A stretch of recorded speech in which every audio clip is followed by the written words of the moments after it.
पलायन कर चुके मजदूर अब वापस शहरों की तरफ लौटने लगे हैं। दरअसल अब पेट की भूख जब सताने लगती है तो तस्वीरें कुछ इसी तरीके से सामने आती हैं। एक बार फिर से काम शुरू हो गया है। नए इतिहास की पृष्ठभूमि तैयार हो रही है। ईसा पूर्व और ईसा बाद की तर्ज पर अब कोरोना वायरस से पहले की दुनिया और अब बाद की दुनिया का जीवन तय हो रहा है। इस वैश्विक परिवर्तन में भारत के महानगरों से पलायन कर रहे श्रमिक अब अपने गांव में ही बाकी का जीवन की तकदीर और गांव की नई तस्वीर को सुनिश्चित करेंगे। ये चिंता की बात है कि लॉकडाउन के पहले इन करोड़ों मजदूरों के भविष्य पर किसी भारतीय विचारक की ना तो कलम चली और न ही जॉर्ज फर्नांडिस, दत्ता सामंत या समग्र क्रांति के प्रणेता जेपी की तरह मजदूर हित में किसी ने बात की। भारतीय गांवों का दिल समुद्र की तरह विशाल है। अगर बड़ी मछलियों की भूख ने इस दर्द की पीड़ा को समझ लिया तो नए सवेरे की खुली एक हवा एक नया अध्याय लिखेगी।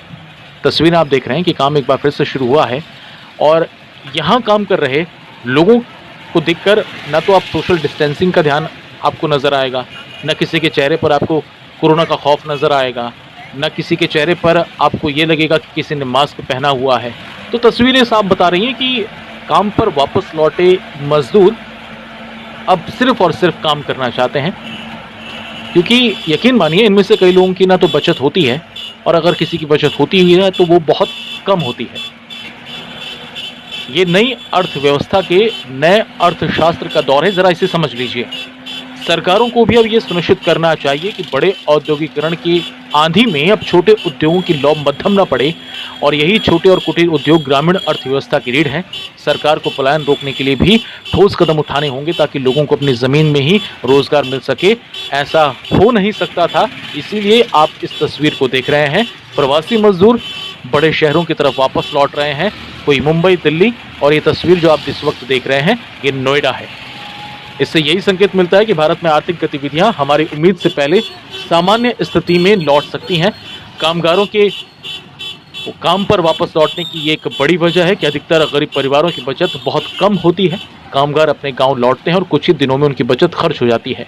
आर्थिक और भावनात्मक कारणों ने मजदूरों को अपने परिवार के पास अपने गाँव जाने को मजबूर तो कर दिया, लेकिन जिन कारणों ने उन्हें पहले भी गाँव छोड़कर शहर में आने को मजबूर किया था वो आज भी वहाँ मौजूद हैं, जिंदा है। सरकार ने जो आर्थिक पैकेज घोषित किया उसमें गांवों पर तो जोर दिया ही गया, शहरों पर आबादी के बोझ को कम करने की कोशिशें भी की गई, लेकिन लोगों की आमदनी के मामले में भारत के शहरों और गांवों के बीच इतना बड़ा अंतर बना हुआ है कि जिसे कम कर पाना बहुत ज़्यादा मुश्किल है। सरकारी अनुमानों के मुताबिक गाँव में सालाना औसत आय 41,000 रुपये है, जबकि शहरों में ये 98,500 रुपये है।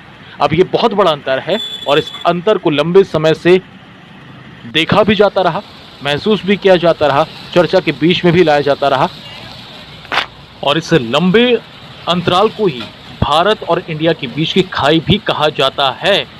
ग्रामीण और शहरी भारत का असमान विकास भारत के विकास मॉडल की एक दुखद सच्चाई है, जिसे मैं भी जानता हूं, जिसे आप भी जानते हैं, जिसे हम सब जानते हैं। दोस्तों, इस चैनल को सब्सक्राइब करना ना भूलिएगा।